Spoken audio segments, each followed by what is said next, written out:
Hello, hi, నమస్తే, welcome to big news. నేను మీ గౌసుద్దీన్ షేక్. ఉన్నదే రాస్తా, చూసిందే చెప్తా.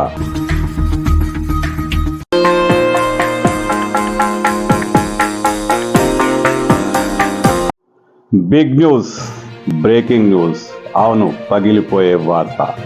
తెలంగాణ రాజకీయాలకు సంబంధించి బిగ్ న్యూస్, బ్రేకింగ్ న్యూస్.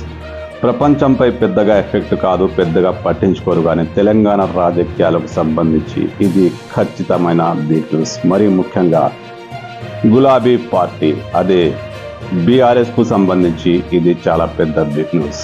బీఆర్ఎస్లో ఒక కీలక పరిణామం చోటు చేసుకోబోతుంది. దానికి సంబంధించి దాదాపు నిర్ణయం కూడా అయిపోయిందట.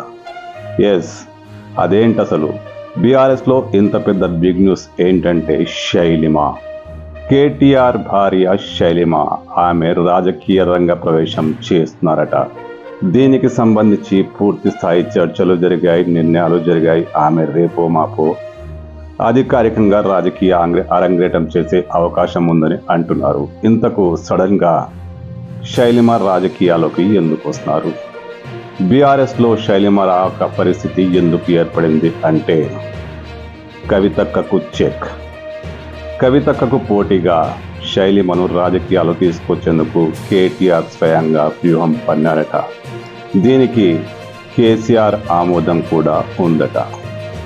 ఇప్పుడు బీఆర్ఎస్లో మహిళా నాయకులు చాలామంది ఉన్నారు. మాజీ శాసనసభ్యులు, ప్రస్తుత శాసనసభ్యులు. సడన్గా శైలిమ రావాల్సిన పరిస్థితి ఎందుకు ఏర్పడిందంటే, కవితను దెబ్బతీసేందుకే. ఎస్, కేసీఆర్ కుటుంబం నుంచి కవిత మినహా పెద్దగా చరిస్మా ఉన్న నాయకులు ఎవరు లేరు.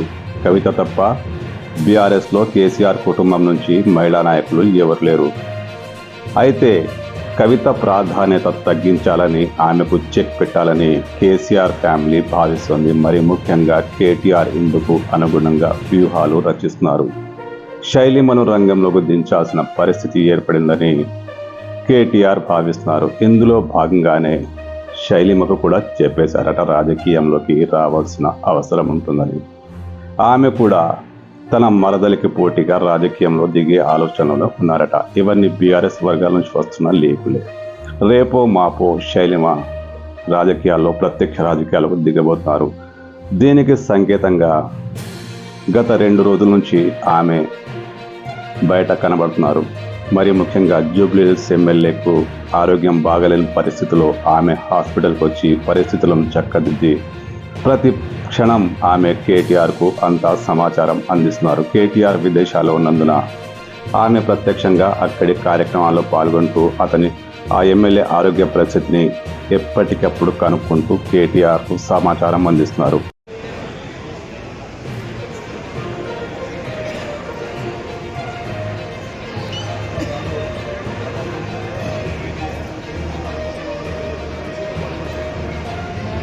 ఇది కూడా ఒక సంకేతమని బీఆర్ఎస్ నాయకులు చెప్తున్నారు. ఇప్పుడు హాస్పిటల్కి వచ్చిన శైలిమ రేపు బీఆర్ఎస్ భవన్కు ఖచ్చితంగా వస్తుందని ఒక నాయకుడు కామెంట్ కూడా చేశారు. అంటే కవిత ప్రాధాన్యత తగ్గించాలి. ఇటీవల కవిత బీఆర్ఎస్లో కేసీఆర్ ఫ్యామిలీపై డైరెక్ట్గా, మరి ముఖ్యంగా కేటీఆర్పై అటాక్ చేసిన విషయం తెలిసిందే. ఆమె కొత్త పార్టీ పెడుతుందా, పార్టీలోనే ఉంటుందా, అసమ్మతి వర్గంగా ఉంటుందా, ఇవన్నీ చర్చలు జరుగుతున్న నేపథ్యంలో ఆమె ప్రాధాన్యతను పూర్తిగా తగ్గించే దిశగా శైలిమను రంగంలోకి దించేందుకు కేసీఆర్ ఆమోదంతోనే కేటీఆర్ కసరత్తు చేస్తున్నారట. శైలిమ రాజకీయాల్లోకి వస్తే బీఆర్ఎస్లో, మరి ముఖ్యంగా కేసీఆర్ ఫ్యామిలీలో 2 మహిళా రాజకీయ నేతలు వస్తారు. ఇప్పుడు కవితకే ప్రాధాన్యత ఉంది. మహిళా నాయకురాలుగా ఆమెకున్న ప్రయారిటీ వేరు. ఆ ప్రయారిటీని తగ్గించేందుకే కేటీఆర్ పూర్తి స్థాయి ప్రతివ్యూహాలు పన్నుతూ తన భార్యను తన చెల్లెలికి పోటీగా రంగంలోకి దించుతున్నారట. రాజకీయ వర్గాల్లోనూ, మీడియా వర్గాల్లోనూ ఇప్పుడు దీనిపై ప్రధానంగా చర్చ జరుగుతోంది.